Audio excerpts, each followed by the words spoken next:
इस वीडियो में carbon colour code system और विद्युत चालन से संबंधित कुछ न्यूमेरिकल्स हम लोग लेंगे।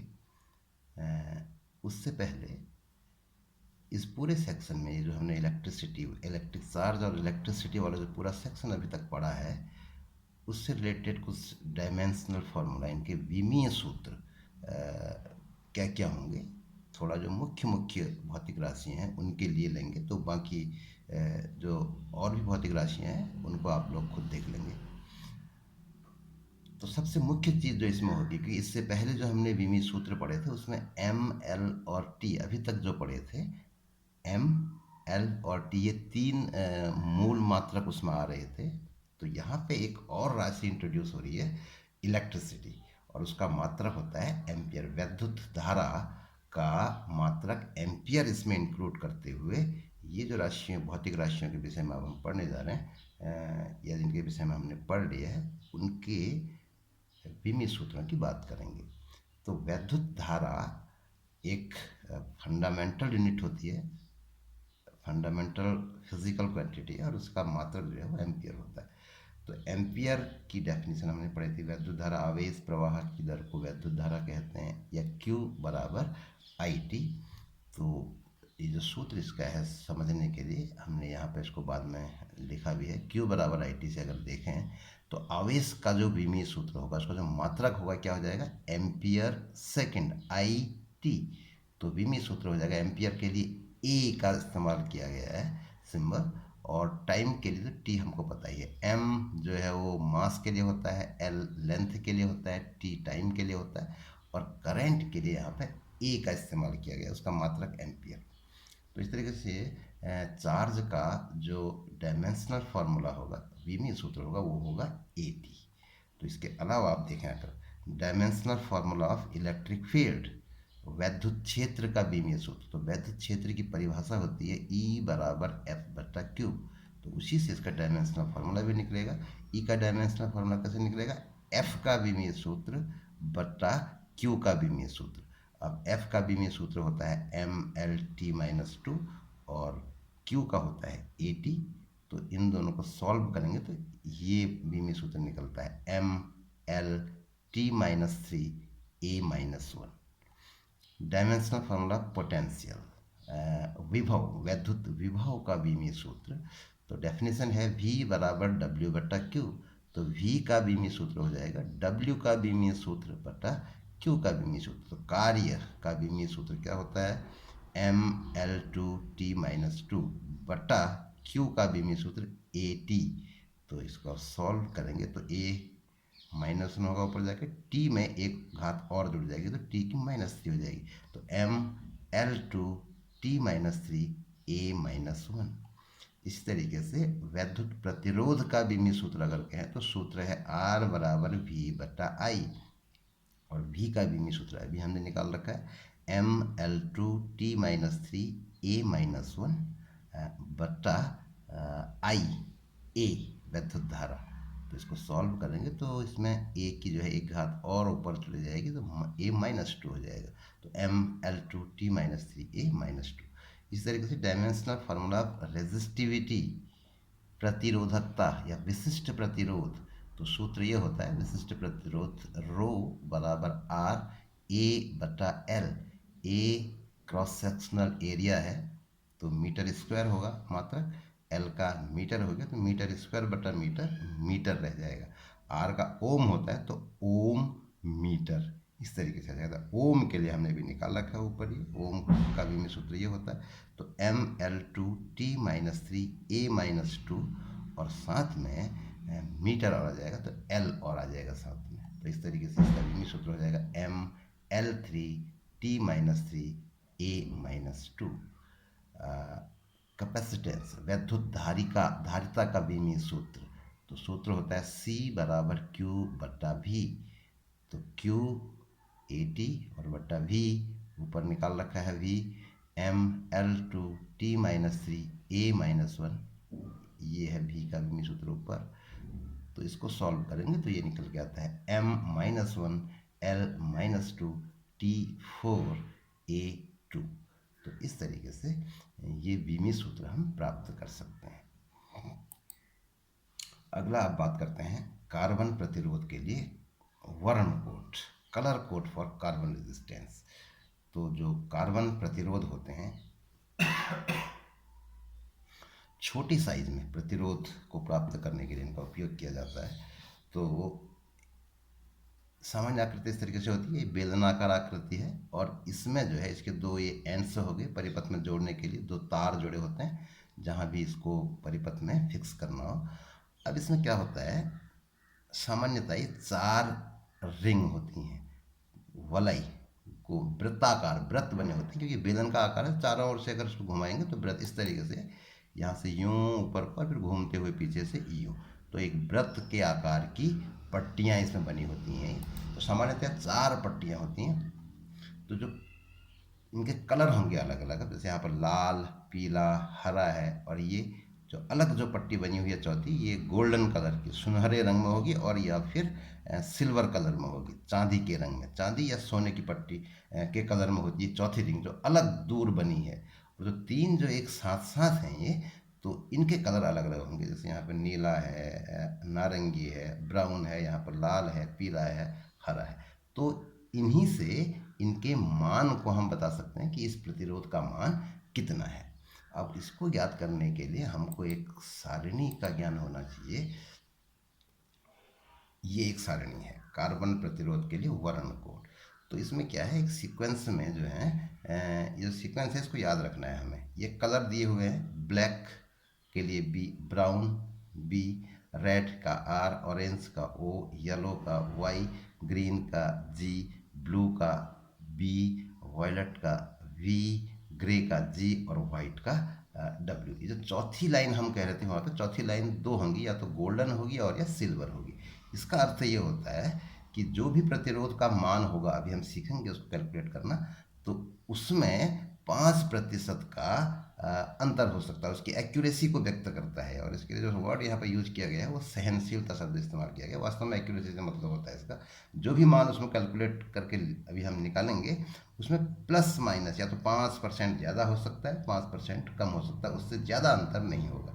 ऐसे अगर सिल्वर कलर की पट्टी बनी हुई है, इसका मतलब प्लस माइनस 10%, जो मान उसमें लिखा गया है उससे 10% का अंतर हो सकता है, ज़्यादा या कम। और एक और चीज़ होती है, अगर कोई पट्टी ना हो, कहीं कहीं पर ये पट्टी नहीं भी होती है, तो उसकी जो एक्यूरेसी वो इन दोनों से कम होती है, लगभग प्लस माइनस 20%। तो कोई कलर अगर नहीं बना है तो 20% तक का अंतर हो सकता है। अब इन पट्टियों की जो 3 पट्टियाँ शुरू में थी, उनको कैसे हमें कैलकुलेट करना है उसको ध्यान देना है। तो रंगों का ही सीक्वेंस हमें याद रखना है। ब्लैक, ब्राउन, अब बी 3 जगह आ रहा है, ब्लैक के लिए भी बी है, ब्राउन के लिए भी बी है, और ब्लू के लिए भी बी है। ऐसे ग्रीन भी 2 जगह आता है, सॉरी जी 2 जगह आता है, ग्रीन के लिए भी और ग्रे के लिए भी। तो ये अब हमें याद रखना है थोड़ा कि कौन सा कलर किस सीक्वेंस में आ रहा है। सबसे पहले ब्लैक होता है, फिर ब्राउन है, और ब्लू फिर उसके बाद आता है। तो ये सीक्वेंस है B, B, R, O, Y, G, B, V, G, Y. इस सीक्वेंस को याद करने के लिए एक सेंटेंस के रूप में हम इसको याद कर सकते हैं। सिंपल सा सेंटेंस अगर बनाएं इसी के हिसाब से, B B Roy, B B Roy एक व्यक्ति का नाम हो गया है, ग्रेट ब्रिटेन एक जगह का नाम हो गया, इंग्लैंड जिसका एक भाग है, ग्रेट ब्रिटेन जीबी, और ये वी जी वाई इसके लिए very good wife, very good wife. तो एक सेंटेंस ऐसे बन सकता है, B B Roy of Great Britain has very good wife. तो इस तरीके से इसको सीक्वेंस को याद रखा जा सकता है। अब इसमें जो है ये सीक्वेंस लिखिए, और इनके लिए डिजिट्स अब जो है अलॉट की गई हैं, 0 से शुरू करते हुए 0, 1, 2, 3, 4, 5, 6, 7, 8, 9। जैसे ग्रीन कलर है मान लीजिए, तो ग्रीन कलर से संबंधित डिजिट 5 होगा। ऐसे ही लाल है, रेड से संबंधित 2 होगा। तो ये सब हमको सीक्वेंस याद रखनी है। येलो के लिए 4 हो जाएगा। तो ये जो सीक्वेंस होगी ये होगी। अब ऐसे इन रंगों को अगर गुणांक के रूप में उपयोग में लाना है, तो वही डिजिट रहेंगी 0, 1, 2, 3, केवल 10 की घात के रूप में आ जाएगा। जैसे लाल रंग की पट्टी है कहीं पर, उसको 10 की घात के रूप में व्यक्त करना है, तो क्योंकि लाल से संगत डिजिट 2 है, तो 10 की घात 2। ग्रीन से संबंधित डिजिट 5 है तो 10 की घात 5। तो ये पहले हमको सिस्टम जो है अपने दिमाग में रखना है। अब आते हैं कि कैसे इसको ज्ञात करेंगे। तो जैसे कि यहाँ पर एक कार्बन प्रतिरोध दिखाया गया है, इसमें रंग हमने फिक्स कर लिए। मान लो पहला रंग लाल है, दूसरा पीला है, तीसरा हरा है और यहाँ पर एक गोल्डन कलर की चौथी जो पट्टी है वो गोल्डन कलर की है। तो इसमें क्या है, पहला और दूसरी जो रिंग है, ये पहली और दूसरी रिंग, ये जो हैं उस प्रतिरोध के पहले दो सार्थक अंकों को व्यक्त करते हैं। जैसे कि ये लाल रंग है, अब उस सारणी में अगर हम देखें तो लाल रंग के लिए 2 डिजिट है, तो पहला अंक हो गया 2। पीले रंग के लिए डिजिट है 4, तो दूसरी पट्टी का जो रंग है वो 4 को व्यक्त करता है। तो पहले दो जो रिंग हैं वो 2 अंकों को व्यक्त करेंगे, 2 और 4। और जो तीसरी पट्टी है जैसे कि हरा रंग, तो हरे रंग से संबंधित डिजिट थी 5, उस सारणी में हमको देखना होगा। तो कलर ऑफ थर्ड रिंग जो है वो 10 की घात के लिए उसको इस्तेमाल किया जाता है, तीसरे वाले को। तो हरे रंग की पट्टी का संबंध था 5, तो 10 की घात के रूप में हो जाएगा 10 की घात 5। तो इस तरीके से इस प्रतिरोध का मान हो जाएगा 24 गुणा 10 की घात 5। पहली दो पट्टियाँ 2 डिजिट्स आ जाएंगी उसके बदले, और तीसरी पट्टी से 10 की घात बनेगी, और जो चौथी पट्टी है ये सहनशीलता को व्यक्त करेगी, यानी कि इसके मान में कितना अंतर हो सकता है। तो क्योंकि गोल्डन कलर है तो इसलिए प्लस माइनस 5%। तो ये जो कार्बन प्रतिरोध हमको दिया हुआ है इसका मान होगा 24 गुणा 10 की घात 5 ओम में व्यक्त किया जाएगा। तो और प्लस माइनस 5% का इसमें अंतर हो सकता है। अब आते हैं कुछ न्यूमेरिकल्स में। तो पहला न्यूमेरिकल, 1 एम्पियर वैद्युत धारा के संगत प्रवाहित इलेक्ट्रॉनों की संख्या ज्ञात करो। तो जैसा आप जानते हैं वैद्युत धारा आवेश प्रवाह के कारण उत्पन्न होती है। तो 1 एम्पियर धारा अगर कहीं पर प्रवाहित हो रही है तो कितने इलेक्ट्रॉन प्रवाहित हो रहे हैं ये हमको ज्ञात करना है। तो सीधा सवाल है, Q बराबर IT से हमको पता है, Q बराबर IT, यदि किसी प्रति सेकंड आवेश 1 कूलम प्रवाहित हो रहा हो तो धारा का मान 1 एम्पियर होगा। इसमें देख लें, अगर I बराबर 1, Q बराबर 1 Q बराबर 1 और T बराबर 1, तो I का मान भी 1 एम्पियर होगा। तो 1 एम्पियर का मतलब हो गया अगर कहीं पर 1 कूलम आवेश प्रति सेकंड प्रवाहित हो रहा है तो इसके संगत धारा जो है वो 1 एम्पियर होगी, जैसा कि इस सवाल में कहा गया है। तो प्रति सेकंड 1 कूलम का आवेश प्रवाहित हो रहा है, ये इसका अर्थ हुआ। तो अब 1 कूलम की संगत कितने इलेक्ट्रॉनों की संख्या होगी वो हम इस सूत्र से निकाल सकते हैं। Q बराबर Ne का अगर उपयोग करें हम तो 1 कूलम आवेश कितने इलेक्ट्रॉनों से मिलकर बनेगा ये गणना की जा सकती है। तो N बराबर Q बटा E, जहाँ E इलेक्ट्रॉन पर आवेश की मात्रा है।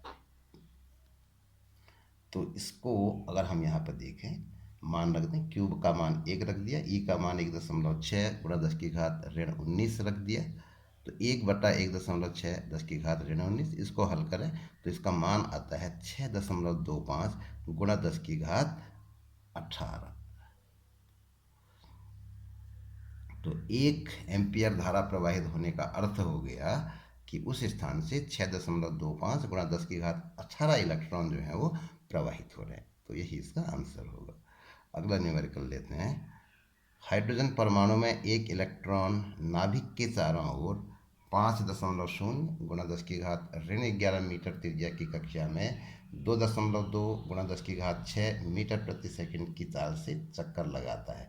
कक्षा में इसके समतुल्य वैद्युत धारा का मान ज्ञात कीजिए। तो क्योंकि आवेश वैद्युत धारा का मान किसी स्थान से प्रति सेकंड प्रवाहित आवेश से उसकी गणना की जाती है, तो हम ये देखेंगे कि वृत्ताकार कक्षा में इलेक्ट्रॉन घूम रहा है। तो किसी एक स्थान पर अगर हम देखें कक्षा के, तो एक चक्कर में ई आवेश गुजरेगा। अब मान लो 2 चक्कर में 2e आवेश, क्योंकि 2 बार गुजर गया, ई पहली बार में, ई दूसरी बार में। ऐसे ही जितनी चक्कर लगेंगे उतना आवेश प्रवाहित होगा। तो इस तरीके से 1 सेकंड में जितने चक्कर लग रहे हैं, मान लो n चक्कर लग रहे हैं, तो उसको आवृत्ति उसकी बोलते हैं चक्करों की संख्या को। तो इस तरीके से 1 सेकंड में प्रवाहित आवेश का जो मान होगा वो कैसे प्राप्त होगा, ई को चक्करों की संख्या से गुणा कर देंगे। 1 चक्कर में ई, 2 चक्कर में 2 ई, 10 चक्कर में 10 ई। तो इस तरीके से एक फॉर्मूले के रूप में हम इसको कह सकते हैं 1 सेकंड में प्रवाहित आवेश का मान क्या होगा, ई गुणा 1 सेकंड में चक्करों की संख्या, आवृत्ति से उसको कहते हैं एन। अब क्योंकि आवृत्ति एन बराबर 1/आवर्तकाल होता है, तो इसको हम ऐसे भी लिख सकते हैं ई गुणा 1/कैपिटल टी। आवर्तकाल के लिए कैपिटल टी इस्तेमाल किया गया है। अब जो आवर्तकाल होगा वो वृत्तीय कक्षा के लिए क्या हो जाएगा, समय। पूरे 1 चक्कर के लिए अगर अब हम गणना करें तो 1 चक्कर पूरा करने का समय, उसी को आवर्तकाल कहते हैं। 1 चक्कर में चली गई दूरी 2πr होती है, और उसका वेग अगर v हो तो t का मान होगा 2πr/v, समय बराबर दूरी बटा 4। तो इस तरीके से I के लिए सूत्र हमको प्राप्त हो जाएगा, I बराबर E गुणा 1/t का मान रख दिया, v/2πr हो जाएगा। तो ये सब मान यहाँ पर हम रख देते हैं। E का मान 1.6 10⁻⁻19, V का मान दे रखा है सवाल में 2.2 गुणा 10⁻6 मीटर प्रति सेकंड में है, MKS पद्धति में है, बटा 2 पाई का मान 3.14, और R का मान वृत्तीय कक्षा की त्रिज्या दे रखी है 5.0 गुणा 10⁻11। तो इसको सॉल्व अगर करेंगे तो इसका मान इतना आता है 1.12 गुणा 10⁻3 एम्पियर। तो इस तरीके से यही हमारा आंसर होगा। एक और सवाल देखते हैं, बहुत ही कॉमन सवाल है, एक प्रतिनिधि सवाल है। इस तरह से इस सवाल को अगर हम सीख जाएं तो बहुत सारे सवाल इस तरह के हम कर सकते हैं। R ओम प्रतिरोध के एक तार को खींचकर उसकी लंबाई n गुनी कर दी जाती है, नई तार का प्रतिरोध ज्ञात कीजिए। तो प्रतिरोध के लिए सूत्र हमने पढ़ा था, यदि तार की लंबाई L और अनुप्रस्थ परिच्छेद A हो तो ये सूत्र हमने पढ़ा था, R बराबर ρL/A। R प्रतिरोध है, ρ विशिष्ट प्रतिरोध है, और L उसकी लंबाई है, A उसका परिच्छेद है। तो खींच दिया तो L का मान बदल जाएगा, मोटाई भी बदल जाएगी, तो L और A के मान जो है वो बदल जाएंगे, जिससे इस सूत्र के हिसाब से R का मान भी बदल जाएगा। एक खास चीज़ जो ध्यान देनी है, रो विशिष्ट प्रतिरोध ये पदार्थ का लाक्षणिक गुण होता है, तो तार को खींचने से पदार्थ नहीं बदलेगा तो रो का मान भी नहीं बदलेगा। तो अब मान लो हमने इसको खींच दिया, जिससे इसकी लंबाई L डैश हो गई और अनुप्रस्थ परिच्छेद मान लो A डैश हो गया। तो अब इसका जो प्रतिरोध होगा उसको R डैश अगर कहें तो R डैश बराबर हो जाएगा रो L डैश बटा A डैश। अब हमको इन दो सूत्रों में एक संबंध स्थापित करना है, तो किसी भी ढंग से कर लें, एक में दूसरे का भाग दे देते हैं, तो R डैश बटा R क्या होगा, रो कैंसिल हो जाएगा क्योंकि दोनों ही स्थितियों में समान है, तो L डैश बटा A और A बटा A डैश। अब L डैश और L में तो संबंध दे रखा है, तार को N गुना लंबाई कर दी तो L डैश जो है वो L का N गुना है, लेकिन L A का मान किस तरह से परिवर्तित होगा ये सवाल में नहीं दिया गया है। तो इसको ज्ञात करने का बहुत ही सीधा तरीका है, क्या करेंगे, क्योंकि हमने तार को खींचा है, न तो उससे मटेरियल निकाला है और न बाहर से उसमें दिया है, तो क्या होना चाहिए, खींचने के बाद जो तार का आयतन होगा वो खींचने से पहले तार के आयतन के बराबर होगा। अब तार क्योंकि बेलनाकार आकृति का होता है, तो बेलन का आयतन होता है आधार का क्षेत्रफल गुणा ऊंचाई। तो तार का अनुप्रस्थ परिच्छेद हमने A ले रखा है, तो आधार का क्षेत्रफल हो गया और उसकी ऊंचाई जो है लंबाई के बराबर होगी, तो आयतन होगा A और L का गुणनफल, खींचने से पहले और खींचने के बाद। अब इसको सॉल्व करें तो मिलता है A बट्टा A डैश बराबर L डैश बट्टा L। तो इस तरीके से हमें A और A बट्टा A डैश का मान L और L डैश के पदों में प्राप्त हो जाता है। तो वहाँ जहाँ से हमने छोड़ के आए थे पीछे, वहाँ अगर देखें वहाँ ये वैल्यू रख देंगे तो हमको मिलेगा R डैश बट्टा R बराबर L डैश बट्टा L गुणा A बट्टा A डैश था वहाँ पे, तो A बट्टा A डैश का मान रख देते हैं, ये भी प्राप्त हुआ L डैश बट्टा L। इस तरीके से L डैश बट्टा L का वर्ग प्राप्त हो गया, हमें 2 बार आ गया। अब ये संबंध सवाल में दे रखा है, L डैश L का n गुना है, तो ये मान रख देंगे, L डैश की जगह पे NL रख देंगे, L से L कट जाएगा तो n स्क्वायर जो है वो बच जाएगा। तो हमें अब प्राप्त होगा R डैश बट्टा R बराबर n स्क्वायर। इस तरीके से R डैश जो है वो R का n स्क्वायर गुना हो गया। तो इसको एक सूत्र के रूप में भी हमें याद रखना है, बहुत इम्पॉर्टेंट चीज़ है। अगर किसी तार को खींचकर उसकी लंबाई n गुना कर दी जाती है तो नया प्रतिरोध n स्क्वायर गुना हो जाता है। अगर तार की लंबाई 3 गुनी कर दी तो नया प्रतिरोध 3 तियाँ 9 गुना हो जाएगा। 5 गुना लंबाई कर दी, 5 पच्चे 25 गुना हो जाएगा। 1.5 गुना कर दी तो 1.5 का वर्ग 2.25 गुना हो जाएगा। तो एक सूत्र के रूप में भी हम इसको याद रख सकते हैं। इस वीडियो में इतना ही।